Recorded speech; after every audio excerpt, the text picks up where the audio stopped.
నమస్కారం. లక్ష్మి చెప్పే కథలకు స్వాగతం. వీణులతో వీక్షించటానికి సిద్ధం కండి. రాత్రి 10:30 గంటల సమయం. పండగ చేసుకుంటున్న ఎండమావిలా ఏకాంత నిర్వేదంగా లిక్కర్ సేవిస్తూ ఉంటే పగిలిన వర్తమాన శిరస్సులా ఓ మూల సోఫాలో సీటిలై దీనంగా చీకట్లోకి చూస్తున్నాడు సూర్యనారాయణ. రేపు సవ్యసాచి ఏదో ఉద్ధరించి శ్వేతను కోడలుగా చేసుకోగలడన్న నమ్మకం పోయింది ఆయనకు. ఇందాక జరిగిన రిసెప్షన్కి వెళ్ళి సరాసరి ఇటే వచ్చిన సూర్యనారాయణ వచ్చిన దగ్గర నుంచి అదే ఆలోచిస్తున్నాడు. ఆఫ్టర్ ఆల్ ఓ ఆడపిల్ల, అదెంత చదువుకున్నదైనా కానీ తెలివైనదైనా కానీ తనకున్న రాజకీయ అనుభవాన్ని, సవ్యసాచికున్న క్రిమినల్ బ్రెయిన్ని దారుణంగా ఓడించి వశిష్ఠను మొగుడిని చేసుకుంది. ఎన్ని పథకాలు వేసినా అన్నింటినీ తిప్పికొట్టి ఇద్దరిని వెధవాయిల్ని చేసి తిరుగులేని గెలుపు సాధించింది. ఛాతీ విరుచుకుంటూ మాట్లాడిన సవ్యసాచిని గుండెల మీద తన్ని స్వాతిశయంతో బ్రతికిన తన చెంప కూడా పగలగొట్టి కోటలో పాగా వేసింది. ఏంటి అంతలా ఆలోచిస్తున్నారు అడిగింది ఏకాంత. అతడు ఆలోచిస్తున్నది ఏమిటో తెలిసినా కూడా. ఫంక్షన్ బాగా జరిగిందా అంది. అది ఫంక్షన్ కాదు ఏకాంత, మా పెద్ద కర్మ అన్నాడు గబాలన బాటిల్ అందుకుని 2 గుక్కలు తాగేస్తూ. సూర్యనారాయణ్ని అలా చూస్తూ ఉంటే ఆమెకు చాలా ఆహ్లాదంగా ఉంది. ఇక్కడ ఇతని పరిస్థితే ఇలా ఉంటే అక్కడ సవ్యసాచి సంగతి ఏంటి?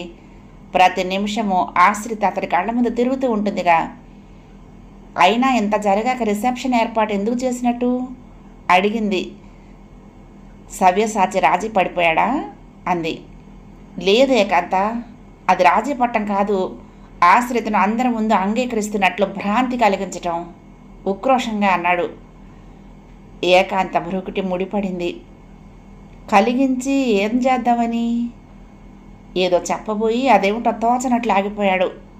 అవును, సవ్యసాచి ఏం చేస్తాడు? మర్డర్ చేస్తాడా? వశిష్ఠ కూడా పోలీస్ ఆఫీసరే కదా, అదెలా సాధ్యమవుతుంది? తిరుగుబోతని నిరూపిస్తాడా? ఇప్పటికి 2 సార్లు అలాంటి ప్రయత్నం చేసి ఓడిపోయాక ఇప్పుడు నిరూపించినా మాత్రం వశిష్ఠ ఎలా నమ్ముతాడు? తప్పకుండా ఏదో చేస్తాడనే నమ్మకం నాకుంది. వెంటనే జవాబు స్ఫురించని ఉన్మాదంలో క్రోధావేశాలతో అన్నాడు. ఏదన్నా చెయ్యగలిగేది ఎవరో ఆడపిల్ల అయినప్పుడు సూర్యనారాయణ గారు, కానీ ఎవరోగా ఉన్నప్పుడు కూడా ఆమెను ఏమీ చేయలేకపోయిన సవ్యసాచి ఇప్పుడు కోడలయ్యాక ఏం చేయగలడని? ఒకవేళ చేశాడే అనుకుందాం, పత్రికలు ఊరుకుంటాయా? నేను అతిశయోక్తులు మాట్లాడటం లేదు సూర్యనారాయణ గారు.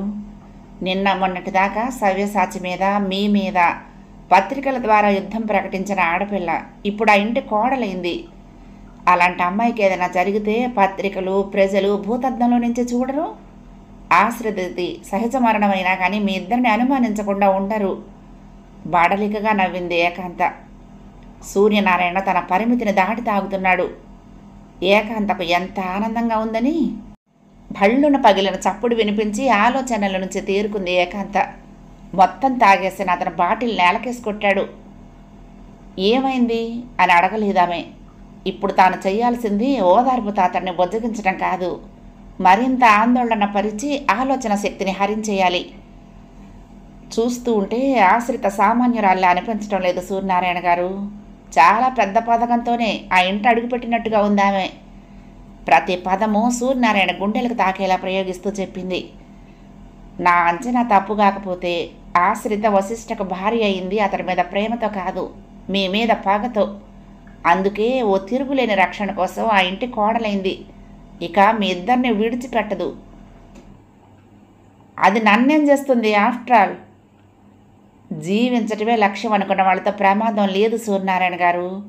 కానీ ఒక లక్ష్యాన్ని జీవితంగా మలుచుకున్న వాళ్ళ శక్తి మన అంచనాలకు అందనిది. అక్కడికి ఈ ప్రపంచంలో వశిష్ఠ తప్ప మరో సమర్థుడైన యువకుడు దొరకనట్లు అతన్ని మాత్రమే అల్లుడిని చేసుకోవాలని మీరు ఎందుకు కోరుకుంటున్నారు? ఏం పేపర్లో వ్యభిచారిణిగా ఫోటో పడ్డ శ్వేతను పరువుగల ఏ కుటుంబానికి చెందిన మగాడు అంగీకరించడన్నది మీ భయమా అంది. నిన్న మొన్నటిదాకా శ్వేత ఆ ఇంటి కోడలు కావాలని నేను కోరుకున్న మాట నిజమే, అయినా ఇప్పుడు నా లక్ష్యం అది కాదు ఏకాంత. ఆశ్రిత కడతీరిపోవటం. నిషాలో అతడి మాటలు తడబడుతున్నాయి. అదంత సులభం కాదే అంది ఏకాంత. కానీ సవ్యసాచి సాధిస్తాడు చెప్పాడు. అప్పుడు కొడుకు శత్రువు అవుతాడుగా. కానీ సాధించకపోతే నాకు ప్రత్యర్థి అవుతాడు అన్నాడు సూర్యనారాయణ. మీకన్నా సవ్యసాచికి కొడుకే ముఖ్యం కావచ్చు. లేదు, సవ్యసాచికి అందరికన్నా ఈ ప్రపంచంలో నాకిచ్చిన మాటే ముఖ్యం ఆవేశంగా అరిచాడు. అతనిచ్చిన మాట నిలబెట్టుకోలేకపోతే అంది ఏకాంత. హంతకుడిగా జైలు పాలవుతాడు అసంకల్పితంగా నోరు జారాడు సూర్యనారాయణ. హఠాత్తుగా అక్కడ నిశ్శబ్దం ఆవరించింది. ఎలా? ఉలికి పడుతూనే ఉద్విగ్నంగా అడిగింది. తాను అన్నదేమిటో అప్పటికి బోధపడినట్లు అంతర్నిషాలో కూడా కట్రాట్లా మారిపోయాడు సూర్యనారాయణ. ఏం లేదు అన్నాడు. తదేకంగా చూసింది ఏకాంత. లేదు, తను ఈ అవకాశాన్ని చేజార్చుకోకూడదు. అర్థమైందిలేండి అంది తల వంచుకుని. నేను ఇప్పటికీ మీ మనిషిని కాలేకపోయానని. నేలపైన పడిన ఏకాంత కన్నీటి బిందువులు గుండె చీకటి కోణాల్లో ప్రతిఫలించినట్లు కదిలిపోయాడు. అది కాదు ఏకాంత, వద్దు. మీ శరీరానికే తప్ప మీకు దగ్గర కాలేకపోయిన నా దురదృష్టానికి నన్ను ఇలా వదిలేయండి అంది. ఆమెను దగ్గరకు తీసుకున్నాడు ఉద్విగ్నంగా. మానసికమైన అలసట, తాగిన మైకు అతన్ని వివసుణ్ణి చేస్తూ ఉంటే అతి స్వల్పకాలంలోనే ఆమె తనకెంత దగ్గరైందో గుర్తుకొచ్చినట్లు ఆవేశంగా అన్నాడు. ఇంత దాకా వచ్చాక నేను దాచాల్సిన అవసరం లేదు ఏకాంత. నీ దృష్టిలో నేను ఒక అవకాశవాదిని కాలేను దాచిపెట్టి. నా జీవితంలో నేను ఎంత సాధించినా కానీ నన్ను సమస్యల్లోకి నెట్టి ఇబ్బందికి గురి చేసేది ఎవరో కాదు, నా కూతురు శ్వేత. తల్లి లేని పిల్లని గారాబంగా పెంచాను, స్వేచ్ఛనిచ్చాను.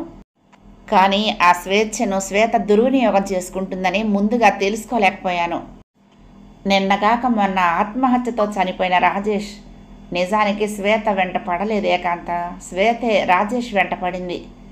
అసలు నేను అదుపు చేయాల్సింది శ్వేతను, కానీ రాజేష్ని హింసించి బెదిరించాను. ఆశ్రితకు శత్రువునయ్యాను. అసలు శ్వేత గాడి తప్పిందని నాకు తెలిసింది రాజేష్ విషయంతో కాదు. అప్పటికి 3 ఏళ్ల క్రితమే శ్వేత వినయ్ అనే మరో స్టూడెంట్కు దగ్గరైంది. సవ్యసాచి హత్య చేసింది ఆ వినయ్నే చెప్పాడు. నిశ్చేష్టగా నిట్టూరుస్తూ వింది ఏకాంత. అప్పటికింకా డిఐజీగా ఉన్న సవ్యసాచి నేను పార్టీ సమావేశానికి వెళ్ళి అర్ధరాత్రి ఇంటికి వచ్చాం. వినయ్తో పాటు బెడ్రూమ్లో ఉన్న శ్వేత మమ్మల్ని గమనించింది. తను నిర్దోషినని నిరూపించుకునే ప్రయత్నంలో వినయ్ తన మీద అఘాయిత్యం చేయబోతున్నట్లు కేకలు పెట్టింది. తప్పు నా కూతురిదే అని గ్రహించిన నేను షాక్కులో ఉండగానే వినయ్ బయటికి పరిగెత్తాడు. సవ్యసాచి వెంటపడ్డాడు. తప్పు తన ఒక్కడిదే కాదని వినయ్ అరుస్తూ ఉంటే తనను తాను మర్చిపోయి నిర్దాక్షిణ్యంగా షూట్ చేసి చంపేశాడు. హోమ్ మినిస్టర్నైనా కంగారు పడ్డాను. శ్వేత తనకు కాబోయే కోడలు కాబట్టి ఈ మాత్రం బాధ్యత తీసుకోక తప్పలేదని తన హత్యను సమర్థించుకున్నాడు. ఆ తర్వాత వినయ్ శవాన్ని సవ్యసాచి ఏం చేశాడో నాకు తెలియదు. కానీ అతడి మీద అభిమానంతో 3 సీనియర్లను కాదని అతడికే కమిషనర్ ప్రమోషన్ వచ్చేట్టు చేశాను. అయితే శ్వేత తన ఇంటి కోడలు కావటం ఇష్టం లేదన్నాడు ప్రమోషన్ రాగానే. వినయ్ పోస్ట్ మార్టం రిపోర్ట్లో శ్వేతను అతను అనుభవించినట్లు తెలిసింది కాబట్టి నా అహం దెబ్బతింది ఏకాంత. ప్రమోషన్ వచ్చాక కమిషనర్ సవ్యసాచి ఇలా మాట్లాడటాన్ని సహించలేకపోయాను. సరిగ్గా ఆ సమయంలో నాకు కొన్ని ఫోటోలు అందాయి. అవి సవ్యసాచి నడి రోడ్డు మీద వినయం చంపుతుండగా తీసినవి. విభ్రమంగా చూసింది ఏకాంత. అర్ధరాత్రి వేళ పత్రికాఫీసు నుంచి ఇంటికి తిరిగి వెళ్తున్న ఓ ఫోటోగ్రాఫర్ కాకతాళీయంగా వాటిని తీసి నాతో బేరం పెడితే 2 లక్షలకు నెగిటివ్స్తో సహా కొనేశాను. వాటిని చూపించి కమిషనర్ని బ్లాక్మెయిల్ చేశాను. ఎందుకంటే సవ్యసాచి మాట తప్పినందుకు. కోపం మాత్రమే కాక మేము కాబోయే వియ్యంకులమని అప్పటికే అందరికీ తెలుసు కాబట్టి. ఆ తర్వాత నా చుట్టూ ఉన్న వాళ్ళకి జవాబు ఏం చెప్పాలో అర్థం కాక ఉద్యోగం ఊడిపోవటమే కాక జైలుకి వెళ్తానన్న భయంతో సవ్యసాచి సరే అన్నాడు. జరిగింది మొత్తం చెప్పేశాడు సూర్యనారాయణ. ఇప్పుడు కూడా శ్వేత ఆ ఇంటి కోడలు కావాలంటున్నది శ్వేత కోసమే కాదు ఏకాంత, సవ్యసాచి ఆశ్రిత కథ ముగించాలని. 2 అవకాశవాదులైన వ్యక్తులు, ఒకరు పరువు కాపాడుకోవటానికి, మరొకరు సంపాదించిన స్థానాన్ని నిలబెట్టుకోవటానికి ఏ స్థాయికి దిగజారగలరో వివరించారు. వినయ్ ఎక్కడో ఎప్పుడో బాగా పరిచయమైన పేరులో అనిపిస్తూ ఉంటే అతడు చెప్పిందంతా మరొకసారి మననం చేసుకుంది ఏకాంత. ఉన్నట్టుండి ఏ జ్ఞాపకాల ప్రకంపనలు ఏకాంతను కలవరపరిచాయో ఉద్వేగంగా అడిగింది, వినయ్ ఎవరు అని. ఒకప్పుడు ప్రముఖ జర్నలిస్ట్ అయిన మేఘనాథ్ కొడుకు చెప్పాడు. మెదడు పొరలు చిట్లినట్లు ఆపాదమస్తకం కంపించిపోయింది ఏకాంత. ముందు వ్యభిచారిణిగా నిరూపించబడి ఆ తర్వాత హంతకురాలిగా చట్టం చేత శిక్షించబడింది వినయ్ శవం ఆధారంగానే. వినయ్ను హత్య చేసిన సవ్యసాచి ఆ రాత్రి అతడి శవాన్ని తరలించింది ఏకాంత గదికి. సుమారు 24 గంటలుగా తాగుతున్న ఏకాంత మనసు కుదిరి పట్టం లేదు. నిన్న రాత్రి ఆమె గుండె పగిలిన అగ్నిగోళమైంది. ఒకవేళ సూర్యనారాయణ చెప్పిన కథలో వినయ్ శవమే ఆమె గదిదాకా వచ్చిందని తెలిసి ఉండకపోతే సవ్యసాచికి సంబంధించిన ఒక నిగూఢ రహస్యం తెలుసుకున్న ఆనందంలో ఊరట చెందేది. కానీ ఆ శవాన్ని కూడా సవ్యసాచి ఇంకోలా ఉపయోగించుకున్నాడని బోధపడిపోయింది. ఆ నిజమే ఆమెను పిచ్చిదాన్ని చేస్తున్నది. సమాధి లాంటి బ్రతుకుల్లో నడుస్తున్న శవంగానైనా ఆమె మిగిలిపోయి ఉంటే సవ్యసాచిని మరికొన్ని రోజులు క్షమించి వదిలిపెట్టగలిగేదేమో. కానీ ఇప్పుడు యోగ నిద్ర నుంచి ఉలిక్కిపడి మేల్కొంది. ఏం చెయ్యాలి? ఆశ్రితకి ఫోటోల విషయం వెంటనే చెప్పాలా? చెబితే మాత్రం ఆశ్రిత ఏం చేయగలుగుతుంది? సవ్యసాచి హంతకుడు అని తెలుసుకుంటుంది తప్ప నిరూపించలేదుగా. ఆధారాలు తనకైనా దక్కితే ఆశ్రితతో పని ఉంది. సవ్యసాచిని తానే నేరస్తుడిగా నిరూపించగలదు.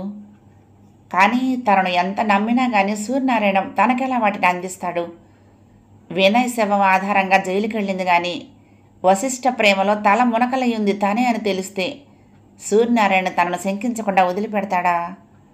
ఎదుర్కోవటం మాట అటు ఉంచితే ఆశ్రితకు సహకరించే అవకాశాన్ని సైతం తను చేజార్చుకున్నట్టు అవుతుంది. అసలు సవ్యసాచి ఒక్క వేడితో శిక్షించబడకూడదు. అంచెలంచెలుగా తనను మించిన మానసిక వేదనతో కుమిలిపోతూ తనలాగే బ్రతికున్న శవమై కడతేరాలి. జోహార్లు ఆశ్రిత. మూసి ఉన్న పిడికిలి లాంటి నీ వ్యక్తిత్వాన్ని పొగిలి ఏడ్చిన గుండెతో నేనేమని పొగిడేది? ఎందుకంటే నేను గులకరాళ్లను పోగు చేసుకుని నీటిలో విసురుతూ ఆనందించే పసికందునే తప్ప సమస్యలే వల విసిరి పెద్ద చేపలను పట్టగల చేవ ఉన్నదాన్ని కాదు నీలాగా. లేచింది తూలుతూ. గోడ మీద డిజిటల్ వాల్ క్లాక్ రాత్రి 9 గంటలను సూచిస్తూ ఉంటే ఫోన్ అందుకుంది. హలో. వశిష్ఠ కంఠం వినిపించింది. ఉలికిపాటుతో ఊపిరి బిగపట్టుకుని ఉండిపోయింది ఏకాంత. Who is speaking? అడిగాడు మళ్ళీ. ఏకాంత శక్తిని కూడగట్టుకుంది. ఆశ్రిత కావాలి, నేను ఆమె ఫ్రెండుని. క్షణం విరామం. ఆశ్రిత లైన్లోకి వచ్చింది. ఎస్ నేను. ఏకాంత పరిచయం చేసుకునే అవసరం లేనట్లుగా టక్కునంది ఆశ్రిత. What a surprise! మాట్లాడేకాంత. కళ్ళ నుండి రాలుతున్న నీళ్లను అక్షరాలుగా మార్చి తానెవరో ఏమిటో చెప్పాలని ఉద్వేగపడుతూనే తమాయించుకుని, మీ ఆయన లేడు పక్కన? అడిగింది. లేరు, బెడ్రూమ్లోకి వెళ్ళిపోయారు. ఎందుకంటే ఈరోజు మా శోభనం కాబట్టి. అభినందనలు అనబోయి ఆగిపోయింది ఏకాంత. మౌనంగా ఉండిపోయావు? వ్యంగ్యంగా అడిగింది ఆశ్రిత. క్షణం పాటు సూర్యనారాయణ అన్న మాటల్ని జ్ఞప్తికి తెచ్చుకుంది ఏకాంత. ఎందుకు ఫోన్ చేసినట్లు? విసుగ్గా అడిగింది ఆశ్రిత రెట్టిస్తున్నట్టుగా. అక్కడ నీ అదృష్టం 3 నాళ్ల ముచ్చటే అని తెలియచెప్పటానికి. ఏమైనా ఒక్కటి మాత్రం నిజం ఆశ్రిత, నీ స్థానం శాశ్వతం కాదు. నువ్వు అక్కడ కోడలుగా ఉండేది శ్వేత వచ్చేదాకా మాత్రమే. ఆశ్రితని హెచ్చరించింది ఏకాంత. ఏం భయంగా ఉందా? అంది. కాదు, మీరంతా నా విషయంలో ఎంత అనవసరంగా భయపడుతున్నది చెప్పాలనుంది అంది ఆశ్రిత. రెచ్చిపోకు ఆశ్రిత. శ్వేత ఆ ఇంటి కోడలు కావటం ఖాయం చెప్పింది. అంతదాకా శ్వేత ఖాళీగా ఉంటే కదా. ఏం ఆశ్చర్యపోతున్నావా? నీ వీటుడికి చెప్పే ఏకాంత. రాష్ట్ర శాంతి భద్రతల శాఖ మంత్రిగా రాష్ట్రాన్ని ఎలాగూ ఉద్ధరించలేకపోతున్నాడు. కనీసం కూతురి భద్రత గురించి అయినా పట్టించుకోమను. లేదు అంటే క్లాస్మేట్ అయిన అమర్తో విచ్చలవిడిగా తిరుగుతుంది కాబట్టి శ్వేత తప్పకుండా త్వరలోనే నెల తప్పుతుంది. ఫోన్ క్రెడిల్ చేసిన చప్పుడు. రిసీవర్ హుక్పై ఉంచిన ఏకాంత షాక్ తిన్నట్లుగా చూసింది. ఆమెకు అభిముఖంగా సూర్యనారాయణ నిలబడి ఉన్నాడు సీరియస్గా. ఎంతసేపు అయింది వచ్చి? ఉద్విగ్నతను అదిమి పెడుతూ ఏకాంత క్యాజువల్గా అడిగింది. అయినా ఈ వేళలో వచ్చాడేంటి? ఎవరితో మాట్లాడుతున్నావు నువ్వు? కరుకుగా అడిగాడు సూర్యనారాయణ. రోజు రోజుకి నిబ్బరం కోల్పోతున్న అతడు తన నీడకు తానే భయపడిపోతున్నాడు అనటానికి ఉదాహరణలా ఉంది అతడి ప్రవర్తన. ఆశ్రిత నాకు ఫోన్ చేసింది గురూజీ అంది. నిజానికి ఆమెకు తనే ఫోన్ చేసిన. ఈరోజు తన శోభనం అట. ఆమెను అంతదాకా డ్రైవ్ చేసిన మన ఫెయిల్యూర్స్కి తన సంతాపాన్ని ప్రకటించింది. నేను మీ మనిషిగా రియాక్ట్ కాకుండా ఎలా ఉంటాను? నీ మిడిసిపాటు శ్వేత ఆ ఇంటి కోడలయ్యేదాకానే అన్నాను. దానికి ఆమె ఏముందో తెలుసా? 3 నెలల్లో మంత్రివర్గంలో మార్పులు ఖాయమని అధిష్టాన వర్గం భావిస్తుందని ఈరోజు పేపర్లో చదివిందట. ఎలక్షన్ దగ్గర పడుతుంది కాబట్టి అవినీతి కార్యక్రమాల్లో కూరుకుపోయిన మీరు ఈసారి పదవిని కోల్పోయి రోడ్డున పడటం తప్పదంది. దానికి కావలసిన ఏర్పాట్లు చేసి తీరుతానని ప్రతిజ్ఞ చెప్పింది. ఈ మధ్య తరచుగా సూర్యనారాయణ ఆందోళన పడుతున్నది దేనికో తెలిసిన ఏకాంత సరిగ్గా అదే విషయం ప్రస్తావించింది. ఎలా తెలుసుకుందో కానీ ముఖ్యమంత్రి మిమ్మల్ని 2-3 సార్లు వార్న్ చేసిన విషయం చెప్పింది. అంతేకాదు, క్షణమాగి అంది, రాష్ట్ర శాంతి భద్రతలు కాపాడే పదవి నుంచి ఎలాగో స్థానభ్రంశం తప్పదు కాబట్టి కనీసం కూతురి భద్రత విషయంలోనైనా మిమ్మల్ని జాగ్రత్త పడమంది. లేకపోతే శ్వేత త్వరలోనే పెళ్లి కాకుండా తల్లి అవటం ఖాయమంటూ ఎవరో కాలేజీ అబ్బాయి పేరు చెప్పింది. సందేహపు హోమాగ్నిలో మండిపోతూ నీరసంగా బెడ్ మీద కూర్చుండిపోయిన సూర్యనారాయణ ఆ క్షణంలో తుప్పు పట్టిన శతఘ్నిలా కనిపించాడు. నిజమే, ఈ మధ్య ప్రక్షాళన తప్పదంటూ కేకలు పెడుతున్న ముఖ్యమంత్రి తన మీద వస్తున్న కంప్లైంట్స్ గురించి హెచ్చరించాడు. అవకాశం కోసం చూస్తున్నాడు. పత్రికల ద్వారా ఆశ్రిత సృష్టించిన హడావుడి గురించి ఇప్పటికే 2 సార్లు ప్రశ్నించాడు కూడా. అదొక్కటే కాదు, ఆ క్షణంలో అతడు ఆలోచిస్తున్నది. ఒక్క రాజేష్ విషయంలోనే ఇంతగా కూరుకుపోయిన శ్వేత ఇప్పుడు అమర్ అనే మరొక స్టూడెంట్తో ఎక్కువగా పరిచయం పెట్టుకుంటోంది. అది అతడు ఏర్పాటు చేసిన నిఘా వ్యక్తులు తెలియచేసింది. ఇప్పుడు ఏం చెయ్యాలి? అమర్ని సైలెంట్గా లేపేయాలా, లేక అంతకన్నా ముందు తనని ప్రతి క్షణము బెదిరిస్తున్న ఆశ్రిత కథ ముగించాలా? సరిగ్గా అదే సమయంలో బెడ్రూమ్లోకి అడుగుపెట్టింది ఆశ్రిత. ఎవరా స్నేహితురాలు? అడిగాడు వశిష్ఠ. అసాధారణమైన అందం మనసును ఉద్రేకపరుస్తూ ఉంటే మృదువుగా నవ్వింది ఆశ్రిత. ఆ నవ్వులో జీవం లేదు. అతడు ఆశ్రితను బెడ్ పైకి లాక్కుని బుజ్జగిస్తున్నట్లుగా అన్నాడు, మీ వాళ్ళు గుర్తుకొచ్చారా అని. నిజమే, అసలు పోరాటం ప్రారంభించిందే వాళ్ల కోసమైనా ఈ క్షణంలో మాత్రం అవసరానికి మించి తలుపుకొస్తున్నారు, మనసును కలవరపెడుతున్నారు. ఆశ్రిత లాలనగా అన్నాడు వశిష్ఠ. నీకు జరిగిన నష్టం నేను పూడ్చలేనిది కావచ్చు. నీకంటూ నీ వాళ్ళెవరూ లేరన్న భావం నిన్ను బాధపెట్టడం సహజం కావచ్చు. ఎవ్వరేమనుకున్నా, ఎలాంటి అవాంతరాలు ఎదురైనా నీతో కలిసి నన్ను నేను పంచుకోవటానికి ఇక నుండి నేనున్నానని హామీ ఇస్తున్నాను అన్నాడు. అది చాలు తను అనుకున్నది సాధించటానికి. ఈ క్షణంలో అతడికి తను సంపూర్ణంగా సహకరించకపోయినా కానీ త్రికరణ శుద్ధిగా అతన్ని ప్రేమిస్తూనే ఉంటుంది. కోరుకున్న శుభగడియలు వచ్చిన రోజు తనకు తానుగా అతడి వశమవుతుంది. ఆమె మౌనం ఏ అంగీకారానికి సంకేతం అనిపించిందో. పెదవులతో ఆమె చెంపల్ని స్పృశిస్తూ జీవిత రహదారిలో సహప్రయాణం చేసే తొలి ఘట్టానికి సమాయత్తమవుతున్నట్లు ఆమె మీదకి ఒరిగాడు. ఆమె కాదనలేకపోయింది.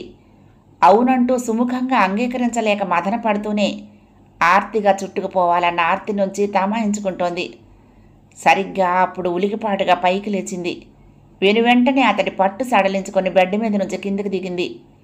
జరిగిందేమిటో అర్థం కాక వశిష్ఠ విభ్రమంగా చూస్తూ ఉండగానే ఆశ్రిత ఆవేశంగా బెడ్ దిగువన ఉన్న వైరు లాగింది. అది కేవలం వైరు మాత్రమే కాదు, ఆ గదిలో జరిగే చర్చ వినటానికి ముందే ఏర్పాటు చేయబడిన మైక్రోఫోన్. ఆ మైక్రోఫోన్ దిగువగా ఉన్న స్విచ్ని ఆఫ్ చేస్తూ ఉంటే మూడు చెదిరినట్టుగా అడిగాడు, ఏమిటిది అని. చాలాసేపటి వరకు మాట్లాడలేదామె. అంతా అర్థమైనట్లు నిశ్చలంగా అంది ఆశ్రిత. ఆడియో సర్వేలెన్స్ వశిష్ఠ, మీ పోలీస్ డిపార్ట్మెంట్కి ఇదేం కొత్త కాదుగా. అతడు అర్థం కానట్టుగా చూశాడు. ఒక కమిషనర్ ఇంట్లో ప్రత్యర్థులు అనబడేవాళ్ళు ఎలా ఇంతటి సాహసం చేయగలరో అతడి ఊహకు అందనట్లు ఆవేశంగా వైరు వెళ్లిన కిటికీని చూశాడు. గది దాటి బయటకొచ్చి చీకటి కారిడార్లో నుంచి నడిచిన రెండో కొస ఎక్కడిదాకా విస్తరించింది తెలుసుకునే ప్రయత్నంగా వెళ్ళి హతాశుడైనట్లాగాడు. ఆ వైరు తండ్రి గది కిటికీ ద్వారం నుంచి లోపలికి వెళ్ళింది. క్షణం పాటు స్థాణువులా నిలబడిపోయాడు.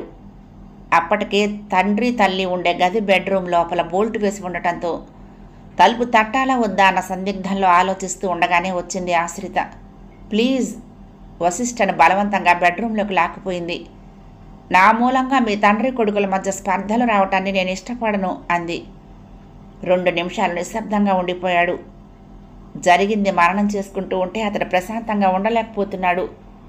ఆదిలో తమ పెళ్లికి ఇష్టపడిన ఆ తర్వాత రిసెప్షన్ కూడా ఏర్పాటు చేసి చాలా ఆనందాన్ని ప్రకటించాడే తండ్రి ఎందుకు ఇలా నీచమైన పనికి పూనుకున్నాడు? అంటే ఇంతకాలము తను ఆయన్ని సరిగ్గా అర్థం చేసుకోలేకపోయాడా? సారీ అంటూ ఆమెను అనునయించబోయాడు. వద్దు, 2 అడుగులు వెనక్కి వేసింది ఆమె. మీ సంజాయిషి నేను వినదలుచుకోలేదు వశిష్ఠ. నేను మిమ్మల్ని కట్టుకుని అడుగుపెట్టింది అత్తవారింటికి కాదు, ఓ విషవలయంలోకి. అలా అయితే రిసెప్షన్లో అందరి ముందు నన్ను కోడలుగా మీ డాడీ ఎలా అంగీకరించారన్నది మీ ఆలోచన కావచ్చు, అది ప్రపంచాన్ని నమ్మించటానికి. అయితే ఈరోజు మీ తండ్రి గారు చేసింది ఖచ్చితంగా నా మీద నమ్మకం లేకనే. ఇలా అంటున్నది మీరు మీ తండ్రిని అపార్థం చేసుకోవాలనో లేక ఇక ఈ ఇంటిలో నేను సురక్షితంగా ఉండలేనని చెప్పడానికో కాదు. ఇక్కడ నా స్థానం ఏమిటో నాకు ఖచ్చితంగా అర్థమైందని అంది. అంతవరకు వస్తే మనం మరో ఇంటికి వెళ్ళిపోదాం అన్నాడు వశిష్ఠ. వద్దు వశిష్ఠ, పెళ్లి కాగానే తండ్రి కొడుకులు విడిపోవటానికి నేను కారణమయ్యానన్న అపప్రద నాకు వద్దు చెప్పింది. ఆమె ఉద్దేశం ఏమిటో అతడికి అర్థం కాలేదు. నేను తెలివైన దాన్నన్న నమ్మకం మీకుంటే నాకు నేనుగా ఈ ఇంటి కోడల్ని అన్న సత్యాన్ని నిరూపించుకునే అవకాశం నాకు ఇవ్వండి. అంతవరకు నేను మీ భార్యను కావాలని మాత్రం పట్టుపట్టకండి అంది. అప్రతిభుడిలా చూశాడు. నన్ను ఇష్టపడని ఈ ఇంటిలో మీతో నేను చేసేది సంసారం అనిపించుకోదు వశిష్ఠ, అది వ్యభిచారం. ఇంత పచ్చిగా మాట్లాడుతున్నందుకు మరోలా భావించకండి. ముందు నేను ఈ ఇంటి కోడల్ని కావాలి, ఆ తర్వాతనే మీతో తొలి రాత్రి గడిపేది. దానికి మీరు అంగీకరిస్తేనే నేను ఇంటుండేది అంది. ఓకే అనేశాడు అసంకల్పితంగా. కాదు అంటే ఆశ్రిత లాంటి మొండిపిల్ల కాదని వెళ్ళటానికి వెనకాడదనిపించింది. ఆ ఇంటిని చక్కదిద్దటం ఆశ్రిత వల్ల అవుతుందనిపించిందో ఏమో. ఆల్ ది బెస్ట్ అంటూ బెడ్ మీద పడుకున్నాడు నిశ్శబ్దంగా. అపురూపమైన తొలి రాత్రి సురుచిర స్వప్నంగా మలుచుకుందామన్న ఆలోచనలకు అలా గండిపడటం బాధాకరమైన వశిష్ఠ అది ఆలోచించటం లేదు. తండ్రి చర్యను క్షమించలేకపోతున్నాడు. బెడ్ మీద మరొక మూల బడలికగా కళ్ళు మూసుకున్న ఆశ్రితకి ఇప్పుడు ప్రశాంతంగా ఉంది. అసలు ఆ ఇంటి కోడలుగా అడుగుపెట్టింది సంసార సుఖం కోసం కాదు, వశిష్ఠకు భార్యగా 2 ప్రత్యర్థుల మీద పగ సాధించడానికి. అందుకు ఏ త్యాగానికైనా సిద్ధపడగలదు, ఏ పథకాన్నైనా అమలుపరచగలదు. అసలు మైక్రోఫోన్ను బెడ్రూమ్లో ఏర్పాటు చేసింది ఆశ్రితే. అత్తయ్య, ఉదయం సూర్యుడి లేత కిరణాలు కిటికీలో నుంచి వాలుగా పడి గదిని కాంతివంతం చేస్తూ ఉంటే ఉలిక్కిపడి నిద్రలేచింది లక్ష్మి. సమీపంలో భర్త లేడు, కానీ ఎదురుగా చేతిలో హారతితో ఆశ్రిత కనిపించింది. అభ్యంగన స్నానం చేసి పట్టు చీరలో సాక్షాత్తు లక్ష్మీదేవిలా కనిపిస్తున్న ఆశ్రితను చూడగానే ముచ్చటేసింది. కానీ ఆమెను భర్త ద్వేషించడం తెలిసిన లక్ష్మి తను కూడా అదే పని చేసి తీరాలన్నట్లు మొహం చాటేసుకుంది. ఎందుకు ఇలా వచ్చావు అంది. హారతి తీసుకోండి అత్తయ్య. పతిభక్తితో పాటు దైవభక్తి కూడా మెండుగా కల లక్ష్మి లాంటి అత్తయ్యను ఇరకాటంలోకి నెట్టడానికి పూజ గదిలోని హారతిని మించిన బలమైన సాధనం మరొకటి లేదని భావించాకనే ఆశ్రిత ఎలా వచ్చింది. మీరు నన్ను అసహ్యించుకున్న నాకు అభ్యంతరం లేదు అత్తయ్య, దేవుణ్ణి తిరస్కరించకండి. ఆ వాక్యాలు బలంగా పనిచేశాయేమో గబాలను బెడ్ మీద నుంచి దిగిపోయింది లక్ష్మి. నేనింకా మొహం కడుక్కోలేదు అంది. దేవుడి హారతి అందుకోవటానికి దైవస్మరణకి అలాంటి నిబంధనలు ఏమీ లేవని అధర్వణ వేదంలో రాసింది అత్తయ్య, తీసుకోండి. ఇక ఏ క్షణంలోనైనా ఆరిపోయేటట్టున్న హారతిని వేగంగా కళ్ళకద్దుకున్న లక్ష్మి ఆమె వెళ్తూ ఉంటే అనుసరించింది నెమ్మదిగా. భర్త బాత్రూంలో ఉన్నట్లు చప్పుడు వినిపిస్తూ ఉంటే పూజ గది దాకా వచ్చి చూసింది లక్ష్మి. కొన్ని క్షణాల దాకా తేరుకోలేకపోయింది ఆమె. పూజ గదిని ఊడ్చి పరిశుభ్రంగా కడగటమే కాక దేవుణ్ణి ముస్తాబు చేసింది ఆశ్రిత. బాగా చదువుకున్న అమ్మాయిని తెలుసు, కానీ ఇంత భక్తి ప్రపత్తులు గల ఆడపిల్లని ఇప్పుడే తెలిసింది. క్షణం పాటు లక్ష్మి మనసులో శ్వేత మెదిలింది. ఈ కాలం పిల్లల్లా సగం ఒంటిని బయటకు ప్రదర్శించే శ్వేతకి ఒద్దికగా ఒంటి నిండా చీర చుట్టుకున్న ఆశ్రితకి అసలు పోలికే లేదు. దేవుడి ముందు చేతులు జోడించి నిలబడ్డ ఆశ్రితకు తెలుసు లక్ష్మి తనను గమనిస్తున్నదని. కేవలం ఒక చిన్న ప్రయత్నంతో ఆమెను ఆకట్టుకోగలిగిన ఆశ్రితకు తెలిసిపోయింది. పెద్దగా చదువులేని స్త్రీ మాత్రమే కాదు, తన అత్తయ్య స్థానంలో నిలబడ్డ లక్ష్మి దైవభీతి అమితంగా గల అమాయకురాలు కూడా. యథాలాపంగా వెనక్కు తిరిగిన ఆశ్రిత అక్కడ ముందుకు నడవబోయిన లక్ష్మిని చేరుకుంది. మీరు తొందరగా స్నానం చేయండి అత్తయ్య, ఈలోగా నేను డైనింగ్ టేబుల్ దగ్గర బ్రేక్ఫాస్ట్ ఏర్పాటు చేస్తాను అంది. అప్పటికి కానీ తను బింకాన్ని ప్రదర్శించాలన్న విషయం గుర్తుకు రాలేదేమో. చిరుకోపంగా అంది లక్ష్మి. ఎందుకులే కోడలమ్మా, నువ్వు టిఫిన్ పెట్టావని తెలిస్తే ఆయన అసలు ముట్టుకోరు, నీకు తెలియదులే తల్లి. మీరు పొరపాటు పడుతున్నారు అత్తయ్య. మావయ్య మీరు అనుకున్నంత కోపిష్టేం కాదు, కాబట్టే నా కోడలు చాలా సమర్థురాలు అంటూ ఆ రోజు రిసెప్షన్లో నన్ను తెగ మెచ్చుకున్నారు అంది మందహాసం చేస్తూ. లక్ష్మి ఆలోచనలో పడింది. అవును, మరి రాత్రంతా శ్వేత శ్వేత అంటూ కలవరిస్తున్నారేమిటి అనుకుంది. అయినా నాకు మాత్రం మీరు మావయ్య తప్ప ఎవరున్నారని? చీ కొట్టినా తరిమినా నేను ఉండాల్సింది మీ నీడనేగా అత్తయ్య. అందుకే రుజు మార్గంలో పయనించు, నీకంతా మంచి జరుగుతుందని చెప్పారు ఋగ్వేదంలో అంది. ఈసారి ఇంకా విస్తుపోయిన లక్ష్మి. అయితే నీకు వేదాల గురించి క్షుణ్ణంగా తెలుసా ఆశ్రిత అడిగింది. తన భర్తలాగే ఆశ్రితకు చాలా తెలుసని అర్థమైపోతూ ఉంటే. ఒక్క వేదాలు ఉపనిషత్తులు మాత్రమే కాదు అత్తయ్య, మావయ్య గారు చెప్పే పుక్కిటి పురాణాలు, కాశీ మజిలీ కథలు అన్నీ తెలుసు, చూస్తారుగా. దూరంగా వారి చర్చ వింటున్న సవ్యసాచి ఇక నిభాయించుకోలేనట్లు ఆవేశంగా కేకపెట్టాడు, లక్ష్మి అంటూ. ఉలిక్కి పడిన లక్ష్మి 2 అంగల్లో భర్తను చేరుకుంది. ఏమైందండి అంది. పొద్దుటే పనులు మన హస్కేమిటి? హస్కు కాదండి, మన కోడలు ఉదయం ఏం చేసిందో తెలుసా? నువ్వేం చెప్పక్కర్లేదు, బాత్రూంలో నుంచి అంతా వింటున్నాను, ఇప్పుడు విన్నాను అన్నాడు. ఆశ్రిత ఉత్సుకతగా ముందుకొచ్చింది. చెప్పానుగా అత్తయ్య, మావయ్య సర్వాంతర్యామి టైపు కాబట్టే ఎక్కడేం జరిగినా తెలిసిపోతూ ఉంటుంది అంది. అబ్బాయి ఎక్కడా? ఉక్రోషంగా వెనక్కు తిరిగాడు. గదిలో లేడు అడిగింది లక్ష్మి ఆశ్రితను చూస్తూ. ఆయన ఉదయమే స్టేషన్కి వెళ్ళిపోయారు అత్తయ్య చెప్పింది.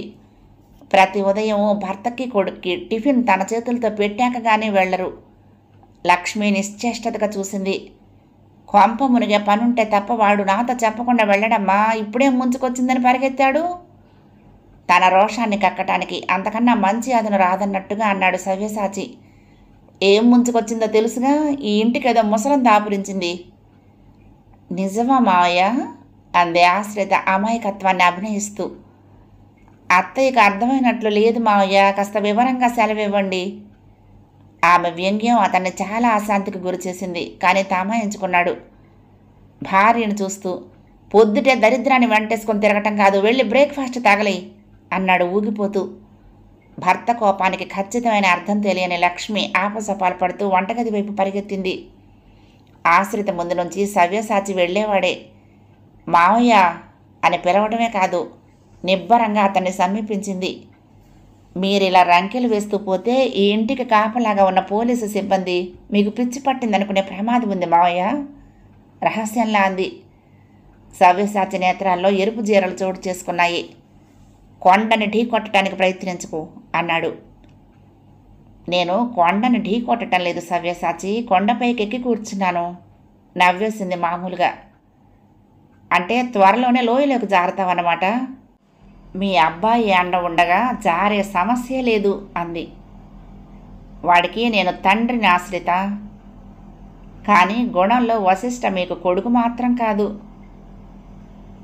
త్వరలోనే వాస్తవం ఏమిటో నిరూపించబోతున్నాను అంది. అది నీకు సాధ్యం కాదు.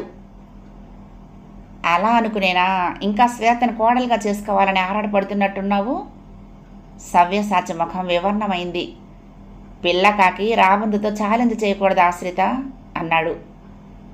1000 ఏనుగుల్ని తిన్న రాబందు కూడా ఒక్క తుఫాను గాలికి కడతేరిపోతుంది సవ్యసాచి. ఆవేశంగా 2 అడుగులు ముందుకేశాడు. నా గురించి ఏమనుకుంటున్నావు అరిచాడు. నీటిలో ఉన్నంతసేపు బలం తనదే అని మురిసిపోయే మొసలివనుకుంటున్నాను. కాబట్టే పోలీస్ డిపార్ట్మెంట్లో ఉన్న నీకు ఎదురు లేదని మురిసిపోవద్దని. లేకపోతే ఇంత సాధించి నీ ఇంటి కోడలుగా అడుగుపెట్టేది అన్న సవ్యసాచి. ఇప్పటికీ మించిపోయింది లేదు. ఆ సూర్యనారాయణకు కొమ్ము కాయకుండా పక్కకు జరుగు, మిగిలిపోతావు నచ్చ చెప్తున్నట్లుగా అంది. లేకపోతే ఏం చేస్తావు? నేనేం చేయగలనో చెప్పనా సవ్యసాచి? ఒక్క రాత్రితో నీ కొడుకు నిన్ను అసహించుకునేటట్లు చిన్న ప్రయోగం చేసి అది నిజం కాదని నువ్వు సైతం చెప్పలేనంత పటిష్టంగా ఓ పథకం వేశాను. చెప్పింది బెడ్రూమ్లో తానే ఏర్పాటు చేసిన మైక్రోఫోన్ గురించి. ఇన్నేళ్లుగా నీ కొడుకును నువ్వెంత నమ్మించినా కానీ నేను చేసిన ఒక్క ప్రయత్నంతో నీ మీద అసహ్యం పెంచుకుని ఉదయమే బయటికి వెళ్ళిపోయాడు సవ్యసాచి. అందుకే వశిష్ఠ బ్రేక్ఫాస్ట్ చెయ్యింది. సో ఇక నీకు ఆకలి దప్పులుండవు, మనశ్శాంతి ఉండదు. అన్నట్టు నీ మిత్రుడు సూర్యనారాయణకు కూడా వెయిట్ అండ్ సీ. ఆశ్రిత వెళ్ళిపోయింది. కట్రాటలా నిలబడిపోయాడు సవ్యసాచి. 9వ భాగం సమాప్తం. ప్రియ సఖులు, ఈ కథ మీకు నచ్చితే తప్పకుండా లైక్ చేయండి, షేర్ చేయండి, కామెంట్ చేయండి, సబ్స్క్రైబ్ చేసుకుని నన్ను ఎంకరేజ్ చేయండి. ఉంటానండి. ప్రేమతో లక్ష్మి, కృష్ణా తీరం, దుర్గమ్మ సన్నిధానం. నమస్తే.